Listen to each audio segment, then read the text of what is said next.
And this is a really good descriptive line because it's description that does more. A pretty woman in a tear and sweat-soaked blouse will eventually be noticed by somebody.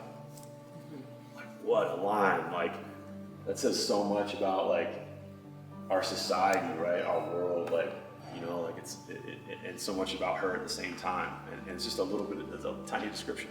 So today, this afternoon at some point, or this evening, I want you to choose a place related to your story. The assignment is to sit quietly somewhere that's related to their story and use the tools of a reporter to write a descriptive piece. Simple, one page. But I asked them to engage all 5 of our senses, and I asked them to understand the idea of description as more than just physical attributes of a place. I want them to talk about the things that happen there, the things that have happened there, things that will happen there, the things that make a place, intangible things as well. When you have a notebook in your hand and you're looking and observing, you do it in a way that's distinct from doing it with a camera, from taking pictures.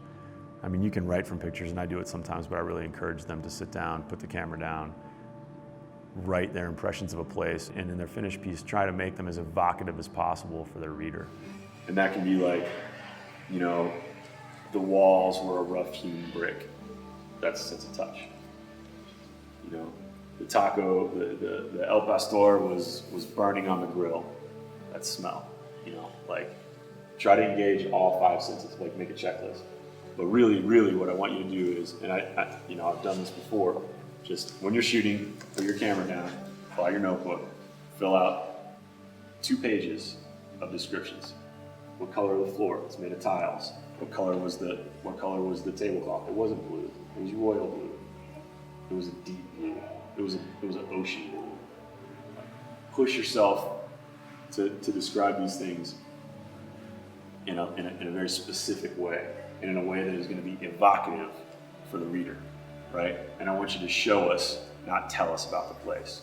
I want us to like read it, like we were talking about before. Like, I want you to read it and like feel like you're there, feel like you know what it's like to be there. The things you write when you get back and look at your notebook and you look at your take of photographs are things that you wouldn't have photographed.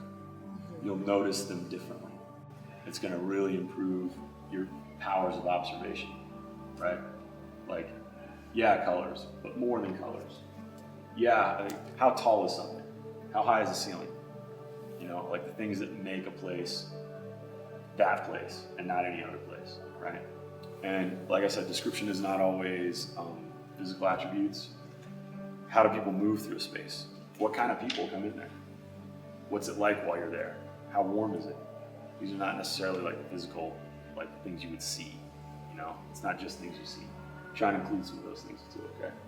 And this doesn't have to be long, 3-4 paragraphs. Not really long. Now you guys think that that's like, oh cool, it's not as much work. That's much harder than if you wrote 3 pages.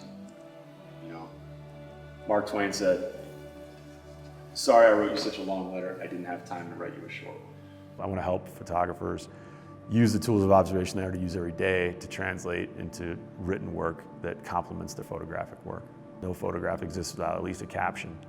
And to me, there's so much opportunity or so much need for writing that goes along with photographs to provide context, to help readers connect with the pictures. And the more of that work that we photographers do, the better. No one can do it better than us. No one else was there, and we might as well do it well.